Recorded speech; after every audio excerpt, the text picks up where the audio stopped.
एक फकीर एक देश की यात्रा पर निकला। जब रास्ते में रात हो गई तो वो एक व्यक्ति घर रुक गया। उस व्यक्ति का नाम था राजू।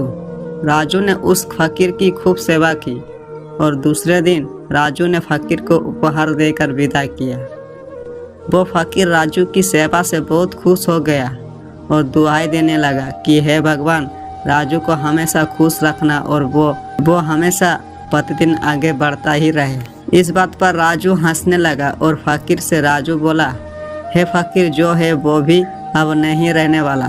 इस बात पर फकीर राजू की तरफ देखता ही रहा और वहाँ से आगे चला गया। कुछ साल बाद फिर फकीर राजू के घर आया और देखा सारा धन और सारा संपत्ति सब कुछ चला गया है। राजू एक गांव के ही बड़े जमींदार के यहाँ नौकरी कर रहा था। वो फकीर राजू से मिलने के लिए वहाँ चला गया। राजू ने उस अभाव में ही उस फकीर का स्वागत किया और झोपड़ी में ही फटी चटाई पर ही बैठाया।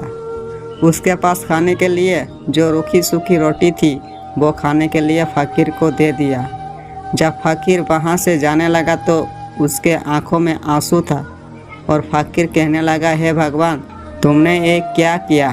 तो राजू फिर हंसा और कहने लगा, अरे फकीर, तू क्यों दुखी हो रहा है? ईश्वर हमें जिस हाल में भी रखे, हमें हमेशा खुश रहना चाहिए, उसे धन्यवाद देना चाहिए। समय सदा बदलता रहता है और इतना ही नहीं, ये भी नहीं रहने वाला है। इस पर फकीर सोचने लगा कि मैं तो केवल वैसे ही फकीर हूँ, लेकिन सच्चा फकीर तो तुम हो राजू। कुछ साल बाद फकीर फिर से यात्रा पर निकला और राजू से मिला और देखा तो देखता ही रह गया, क्योंकि सब कुछ बदल चुका था। राजू अब जमींदारों का जमींदार बन चुका था। उसे मालूम हुआ राजू जिस जमींदार के यहाँ नौकरी कर रहा था उसकी कोई संतान नहीं थी और अपनी सारी संपत्ति और जायदाद राजू को दे दी। फकीर बहुत खुश हो गया और राजू से कहा, अच्छा हुआ वो जमाना गुजर गया, भगवान करे अब तू ऐसा ही बना रहे। ये सुनकर राजू फिर से हंसने लगा और कहने लगा, फकीर, अभी भी तेरी नादानी बनी हुई है। फकीर ने फिर राजू से पूछा, क्या हुआ, ये भी नहीं रहने वाला? तो राजू ने उत्तर दिया, हाँ, या तो ये चला जाएगा या फिर इसको अपना मानने वाला ही चला जाएगा। यहाँ पर कुछ भी रहने वाला ही नहीं। अगर कोई चीज़ सदत है तो वो है हमारी आत्मा, वो है हमारी मन की शांति, वो है हमारी मन का सुकून, और बाकी जो कुछ भी है वो हमेशा रह ही नहीं सकता। फकीर ने राजू की बातों को बहुत ही ध्यान से सुना और वापस चला गया। कुछ साल के बाद फिर फकीर जब उस गांव से गुजरा तो राजू का महल तो है, लेकिन उसमें राजू ही नहीं है। उसमें कबूतर गुटर गु कर रहे हैं। राजू अब इस दुनिया में नहीं रहा, उसकी मृत्यु हो चुकी थी। वो फकीर मन ही मन सोचने लगा कि ये एक इंसान जिंदगी भर कितना दौड़ता रहता है और रोता रहता है, दुखी होता रहता है। जिन चीज़ों के लिए इंसान तड़पता रहता है, दुखी होता रहता है, वास्तव में वो चीज़ जो हमेशा रहने वाली ही नहीं, वो सारी चीज़ें बदलने वाली है।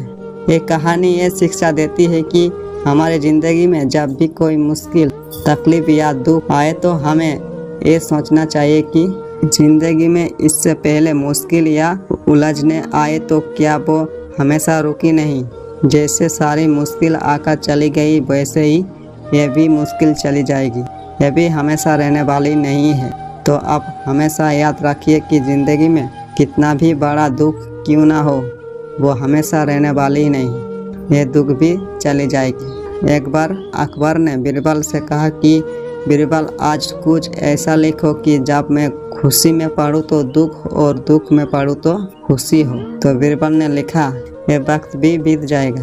ये एक ऐसा वक्त है जब इसे खुशी में पढ़ेंगे तो दुख होगा और दुख में पढ़ेंगे तो खुशी होगा। मुझे उम्मीद है कि आप सभी को आज का एक कहानी बहुत पसंद आया होगा। यदि पसंद आया है तो कृपया आप इस कहानी को सबके साथ शेयर ज़रूर करें।